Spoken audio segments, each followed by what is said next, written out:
Today's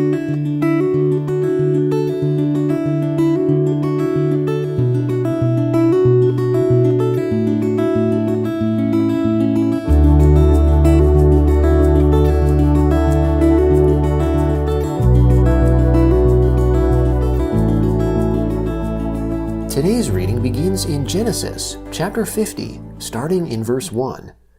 Joseph fell on his father's face, wept on him, and kissed him. Joseph commanded his servants, the physicians, to embalm his father, and the physicians embalmed Israel. 40 days were used for him, for that is how many days it takes to embalm. The Egyptians wept for Israel for 70 days. When the days of weeping for him were past, Joseph spoke to Pharaoh's staff, saying, "If now I have found favor in your eyes, please speak in the ears of Pharaoh, saying, My father made me swear, saying, Behold, I am dying. Bury me in my grave which I have dug for myself in the land of Canaan. Now therefore, please let me go up and bury my father, and I will come again." Pharaoh said, "Go up and bury your father, just like he made you swear." Joseph went up to bury his father, and with him went up all the servants of Pharaoh, the elders of his house, all the elders of the land of Egypt, all the house of Joseph, his brothers and his father's house. Only their little ones, their flocks and their herds, they left in the land of Goshen. Both chariots and horsemen went up with him. It was a very great company. They came to the threshing floor of Atad, which is beyond the Jordan, and there they lamented with a very great and severe lamentation. He mourned for his father 7 days. When the inhabitants of the land, the Canaanites, saw the mourning in the floor of Atad, they said, "This is a grievous mourning by the Egyptians." Therefore its name was called Abel Mizraim, which is beyond the Jordan. His sons did to him just as he commanded them, for his sons carried him into the land of Canaan, and buried him in the cave of the field of Machpelah, which Abraham bought with the field, as a possession for a burial site, from Ephron the Hittite, near Mamre. Joseph returned into Egypt, he and his brothers, and all that went up with him to bury his father, after he had buried his father. When Joseph's brothers saw that their father was dead, they said, "It may be that Joseph will hate us, and will fully pay us back for all the evil which we did to him." They sent a message to Joseph, saying, "Your father commanded before he died, saying, You shall tell Joseph, Now please forgive the disobedience of your brothers, and their sin, because they did evil to you. Now, please forgive the disobedience of the servants of the God of your father." Joseph wept when they spoke to him. His brothers also went and fell down before his face, and they said, "Behold, we are your servants." Joseph said to them, "Don't be afraid, for am I in the place of God? As for you, you meant evil against me, but God meant it for good, to save many people alive, as is happening today. Now therefore, don't be afraid. I will provide for you and your little ones." He comforted them and spoke kindly to them. Joseph lived in Egypt, he and his father's house. Joseph lived 110 years. Joseph saw Ephraim's children to the 3rd generation. The children also of Machir, the son of Manasseh, were born on Joseph's knees. Joseph said to his brothers, "I am dying, but God will surely visit you, and bring you up out of this land to the land which he swore to Abraham, to Isaac, and to Jacob." Joseph took an oath from the children of Israel, saying, "God will surely visit you, and you shall carry up my bones from here." So Joseph died, being 110 years old, and they embalmed him, and he was put in a coffin in Egypt. Now these are the names of the sons of Israel who came into Egypt. Every man and his household came with Jacob: Reuben, Simeon, Levi, and Judah; Issachar, Zebulun, and Benjamin; Dan and Naphtali; Gad and Asher. All the souls who came out of Jacob's body were 70 souls, and Joseph was in Egypt already. Joseph died, as did all his brothers, and all that generation. The children of Israel were fruitful, and increased abundantly, and multiplied, and grew exceedingly mighty, and the land was filled with them. Now there arose a new king over Egypt, who didn't know Joseph. He said to his people, "Behold, the people of the children of Israel are more and mightier than we.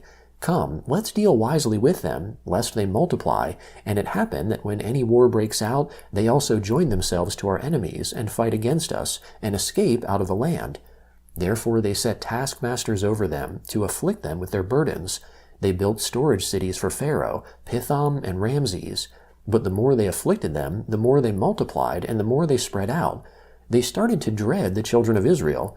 The Egyptians ruthlessly made the children of Israel serve, and they made their lives bitter with hard service, in mortar and in brick, and in all kinds of service in the field, all their service in which they ruthlessly made them serve. The king of Egypt spoke to the Hebrew midwives, of whom the name of the one was Shiphrah, and the name of the other Puah, and he said to them, When you perform the duty of a midwife to the Hebrew women, and see them on the birth stool, if it is a son, then you shall kill him, but if it is a daughter, then she shall live. But the midwives feared God, and didn't do what the king of Egypt commanded them, but saved the baby boys alive. The king of Egypt called for the midwives, and said to them, Why have you done this thing, and saved the boys alive? The midwives said to Pharaoh, Because the Hebrew women aren't like the Egyptian women, for they are vigorous, and give birth before the midwife comes to them. God dealt well with the midwives, and the people multiplied, and grew very mighty. Because the midwives feared God, he gave them families. Pharaoh commanded all his people, saying, You shall cast every son who is born into the river, and every daughter you shall save alive. A man of the house of Levi went and took a daughter of Levi as his wife. The woman conceived and bore a son.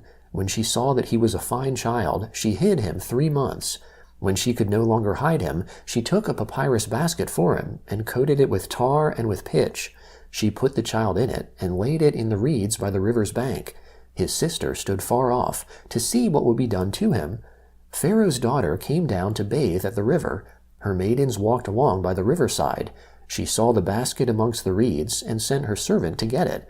She opened it, and saw the child, and behold, the baby cried. She had compassion on him, and said, This is one of the Hebrews' children.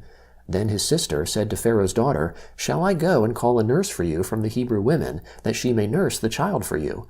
Pharaoh's daughter said to her, Go. The young woman went and called the child's mother. Pharaoh's daughter said to her, Take this child away, and nurse him for me, and I will give you your wages. The woman took the child and nursed it.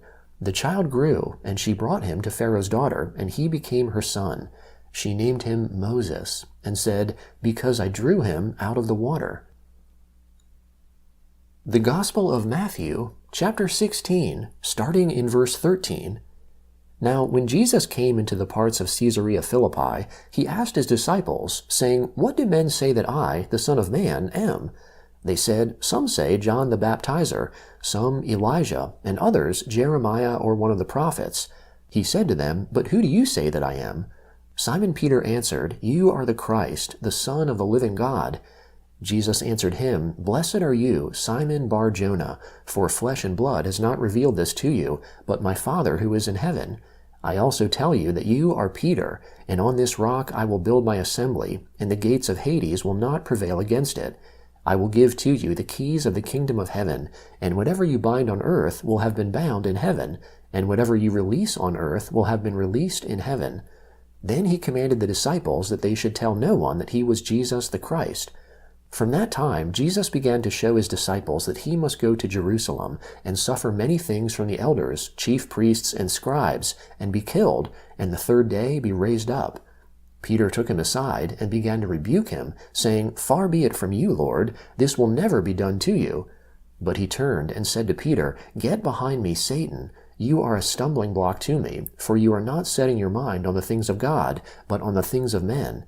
Then Jesus said to his disciples, If anyone desires to come after me, let him deny himself, take up his cross, and follow me. For whoever desires to save his life will lose it, and whoever will lose his life for my sake will find it. For what will it profit a man if he gains the whole world and forfeits his life? Or what will a man give in exchange for his life?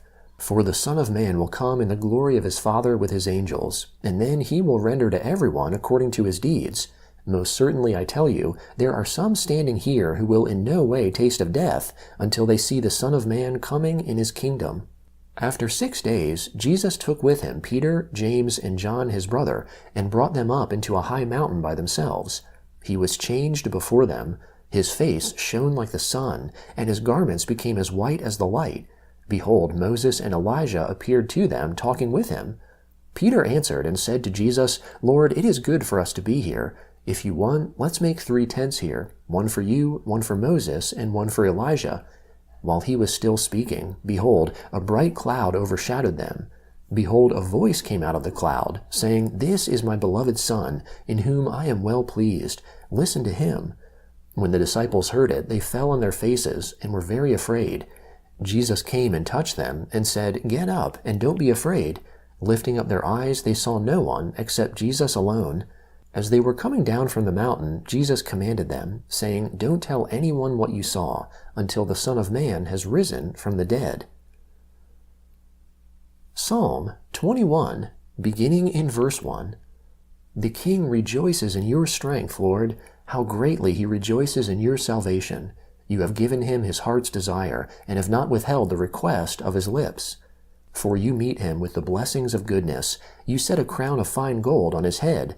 He asked life of you, and you gave it to him, even length of days forever and ever. His glory is great in your salvation. You lay honor and majesty on him, for you make him most blessed forever. You make him glad with joy in your presence. For the King trusts in the Lord. Through the loving kindness of the Most High, he shall not be moved. Your hand will find out all your enemies. Your right hand will find out those who hate you. You will make them as a fiery furnace in the time of your anger. The Lord will swallow them up in his wrath. The fire shall devour them.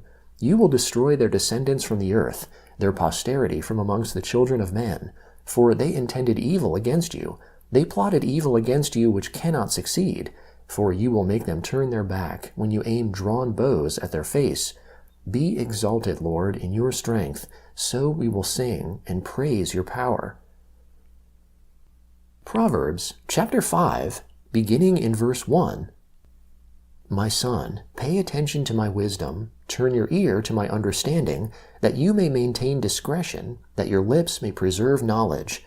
For the lips of an adulteress drip honey, her mouth is smoother than oil, but in the end she is as bitter as wormwood, and as sharp as a two-edged sword. Her feet go down to death, her steps lead straight to Sheol.